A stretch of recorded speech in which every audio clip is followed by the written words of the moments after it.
Hello बच्चों। अब हम देखने जा रहे हैं विद्युत धारिता वाले अध्याय मतलब अध्याय 2B का अगला टॉपिक। ठीक है, अगला टॉपिक क्या है तो आपको याद हो तो पिछले वीडियो में हमने गोलीय चालक की धारिता के लिए व्यंजक स्थापित किया था, बराबर है। और वो व्यंजक किया था C बराबर, याद है आपको, 4 पाई एप्सिलॉन 0 r, ये व्यंजक आया था। ठीक है बच्चों, यदि हम पृथ्वी को एक गोलीय चालक माने और उसकी विद्युत धारिता का मान हमें ज्ञात करना हो तो हमें सॉरी के सूत्र का उपयोग करना पड़ेगा। तो अगला जो क्वेश्चन है, मतलब अगला जो टॉपिक है, उसमें हमें पृथ्वी को एक गोलीय चालक मानकर उसकी विद्युत धारिता की गणना करना है। अब इसके लिए कुछ बातें आप याद रखिएगा, फिर हम उस क्वेश्चन को चालू करेंगे, मतलब उस टॉपिक को चालू करेंगे। ठीक है, अब ध्यानपूर्वक समझिएगा। सबसे पहली बात जो आपको याद रखना है वो बात यह है बच्चों कि 1/4 पाई एप्सिलॉन 0 हमने अध्याय 1 में पढ़ा है कि इसका संख्यात्मक मान 9 × 10⁻9 होता है। ठीक है, तो बच्चों जब इसका मान 9 × 10⁻9 होता है तो क्लियर है 4 पाई एप्सिलॉन 0, अरे ये हमने इसको पलट दिया तो इसका मान भी पलट जाएगा, तो ये मान हो जाएगा 1/9 × 10⁻9। ठीक है बच्चों, तो याद रखिएगा कि 1/4 पाई एप्सिलॉन 0 का मान 9 × 10⁻9 और 4 पाई एप्सिलॉन 0 का मान 1/9 × 10⁻9 होता है। ठीक है, दूसरी बात जो हमें ध्यान रखना है, कभी आपने 11th में पढ़ा हो बच्चों कि मात्रक जो होते हैं उनके भी उपसर्ग होते हैं, मतलब पूर्व लग्न होते हैं। हिंदी में आपने कभी पढ़ा होगा उपसर्ग और प्रत्यय। उपसर्ग किसे कहते हैं? तो वे शब्दांश जो शब्द के आरंभ में जुड़कर शब्द का अर्थ बदल देते हैं, उपसर्ग कहलाते हैं। तो बिल्कुल वैसे ही भौतिकी में भी उपसर्ग होते हैं मात्रकों के, जो मात्रक के आगे जुड़कर मात्रक का अर्थ बदल देते हैं। उनमें से जो जरूरी है कुछ 2-3 मैं आपको बताता हूं, वैसे आपने 11th में पढ़ी रखे हैं, ध्यान से देखिएगा। एक होता है सी, बच्चों इसे बोलते हैं सेंटी। क्या बोलते हैं? सेंटी। इसका मान होता है 10⁻²। ठीक है, ऐसा ही होता है एम, इसे बोलते हैं मिली। कौन मिली? मिली, मिली बराबर होता है 10⁻³ और एक होता है माइक्रो, इसको म्यू से दर्शाते हैं, म्याऊ नहीं म्यू, म्यू से दर्शाते हैं, इसे बोलते हैं माइक्रो। क्या बोलते हैं? माइक्रो। और इसका मान होता है बच्चों 10⁻⁻6। तो इसका उपयोग क्या है? तो कहीं भी यदि 10⁻⁻6 लिखा हो तो उसे हम माइक्रो लिख सकते हैं, और यदि माइक्रो लिखा हो तो उसे पलट के वापस से 10⁻⁻6 लिख सकते हैं। ठीक है बच्चों, अब ध्यान से देखिएगा, हमें पृथ्वी को गोलीय चालक मानकर उसकी विद्युत धारिता की गणना करना है। क्या आपको याद है कि पृथ्वी की त्रिज्या लगभग कितनी होती है? तो हमने 11th में पढ़ा है कि पृथ्वी की त्रिज्या लगभग 6.4 × 10⁻6 मीटर होती है। अब हमें उसकी विद्युत धारिता की गणना करना है। ठीक है बच्चों, तो ध्यान से देखिएगा, ये गणना हम कैसे करेंगे, सारी बातें याद रखिएगा, है ना। एक आखिरी बात और समझ लें आप बच्चों, आप जानते हैं 11th में भी आपने पढ़ा होगा कि भौतिकी में बहुत बड़े मान और बहुत छोटे मान को व्यक्त करने के लिए वैज्ञानिक अंकन पद्धति का उपयोग किया जाता है। और वैज्ञानिक अंकन पद्धति क्या होती है तो मैं आपको यहाँ पर बताता हूँ, ध्यान से देखिएगा। जैसे अभी हमने पृथ्वी की त्रिज्या लिखी थी 6.4 × 10⁻6 मीटर, तो आप ये देखें, ये वैज्ञानिक अंकन पद्धति है। और वैज्ञानिक अंकन पद्धति ये कहती है कि जब भी आप भौतिक राशि के मान को दर्शाएं तो दशमलव के बाईं ओर सिर्फ एक अंक होना चाहिए, जैसे यहाँ पर है, और संख्या को 10 की घातों में व्यक्त किया जाना चाहिए।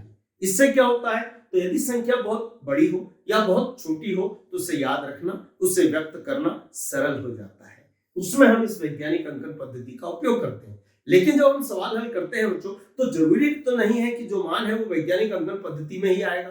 तो नहीं आएगा तो फिर उसके लिए क्या करना पड़ेगा, तो हमें केवल ये ध्यान रखना है कि दशमलव के बाईं ओर सिर्फ एक अंक आना चाहिए। और यदि नहीं आ रहा है तो स्वाभाविक हमें दशमलव को आगे पीछे खिसकाना पड़ेगा। बच्चों ये प्रक्रिया मैं आपको सिखाने जा रहा हूं, याद रखिएगा, सरल तरीके से अपन समझेंगे। याद रखिएगा, ये अंकित प्रश्नों को हल करते समय अक्सर हमारे काम में आएगी। क्या है, ध्यान से देखिएगा, ध्यान से समझना कि जब भी दशमलव को, डायरेक्ट दशमलव को आगे पीछे कैसे लिया जाता है वो प्रक्रिया मैं आपको समझा रहा हूं। जब भी दशमलव को राइट से लेफ्ट, मतलब सीधे हाथ से उल्टे हाथ की तरफ खिसकाते हैं, तो याद रखिएगा 10 की घात हमेशा प्लस में आती है। बच्चों 10 की घात प्लस में आती है। यदि 10 की घात पहले से हो और वो भी काय की हो, प्लस की, तो घात बढ़ेगी, घात बढ़ेगी। और बच्चों यदि 10 की घात पहले से और काय की है माइनस की तो घात घटेगी, घात घटेगी। ठीक है, एक प्रयोग करके मैं बता देता हूं। जैसे बच्चों ये संख्या लिखी है 107.1 गुणित 10 की घात 6, ये कोई संख्या है। यदि आप ध्यान से देखेंगे तो ये मान वैज्ञानिक अंकन पद्धति में नहीं है। क्यों नहीं है? क्योंकि दशमलव के बाईं ओर 3 अंक है, जबकि होना चाहिए सिर्फ 1 अंक। तो क्लियर है, हम इस दशमलव को राइट से लेफ्ट 2 अंक किसका देंगे, तो ये बन जाएगा 1.071 गुणित, चूंकि जो दशमलव को हमने राइट से किधर खिसका है, लेफ्ट, 10 की घात पहले से है, यदि वो काय की होगी प्लस की तो घात बढ़ेगी। तो ये देखिए घात प्लस की है तो ये बढ़ेगी, पर कितने अंक बढ़ेगी, तो हमने 2 अंक खिसकाया है तो 2 अंक बढ़ जाएगी। तो ये हो जाएंगे 1.071 गुणित 10 की घात 6 में 2 जुड़ गए, कितने हो जाएंगे 8। और इस तरीके से इसका उपयोग किया जाता है। ठीक है, ये तो राइट से लेफ्ट की प्रक्रिया है बच्चों। यदि लेफ्ट से किधर ले जाना हो, राइट, तो याद रखिएगा जब भी हम दशमलव को लेफ्ट से राइट ले जाते हैं तो 10 की घात हमेशा माइनस में आती है। ठीक है, यदि घात पहले से हो और काय की हो माइनस की तो घात बढ़ेगी। ठीक है बच्चों, और यदि घात पहले से हो और काय की हो प्लस की तो घात घटेगी। याद रखिएगा, तो ये हमें दशमलव को आगे पीछे खिसकाने में हमारी मदद करेंगे। ठीक है बच्चों, ये हमने बेसिक क्वेश्चन समझ लिया है। अब हम उस सवाल को देखने जा रहे हैं जिसमें है पृथ्वी को गोलीय चालक मानकर उसकी विद्युत धारिता ज्ञात करना है। ठीक है, तो यदि आपसे कहा जाए कि यदि पृथ्वी की त्रिज्या 6.4 गुणित 10 की घात 6 मीटर हो तो पृथ्वी को गोलीय चालक मानकर इसकी विद्युत धारिता की गणना कीजिए। तो देखिए कैसे करेंगे। तो दिया क्या है पहले वो लिख लेते हैं। दिया है, बाकी नहीं है, दिया है। क्या दिया है? तो पृथ्वी की त्रिज्या r बराबर 6.4 गुणित 10 की घात 6 मीटर। हमें उसकी विद्युत धारिता ज्ञात करना है। और क्या मानकर? गोलीय चालक। अरे तो फिर गोलीय चालक की धारिता के सूत्र का उपयोग करना होगा भाई। ठीक है, सूत्र क्या होता है अभी हमने पिछले वीडियो में, मतलब इसी वीडियो में स्थापित किया था। ठीक है, अरे इसी में किया था, पिछले वीडियो में किया था, आपने देखा होगा। C बराबर 4 पाई एप्सिलॉन 0r, ये मान था। ठीक है, अब ध्यान से देखिएगा, पढ़ो ये क्या लिखा है 4 पाई एप्सिलॉन 0। अभी हमने समझा था इसका मान 1/9 गुणित 10 की घात 9 होता है ना।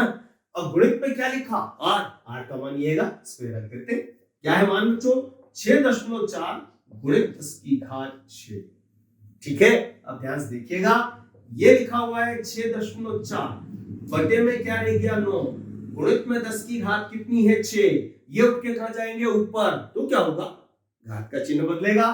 तो गुणित में क्या आएगा 10 की घात -9।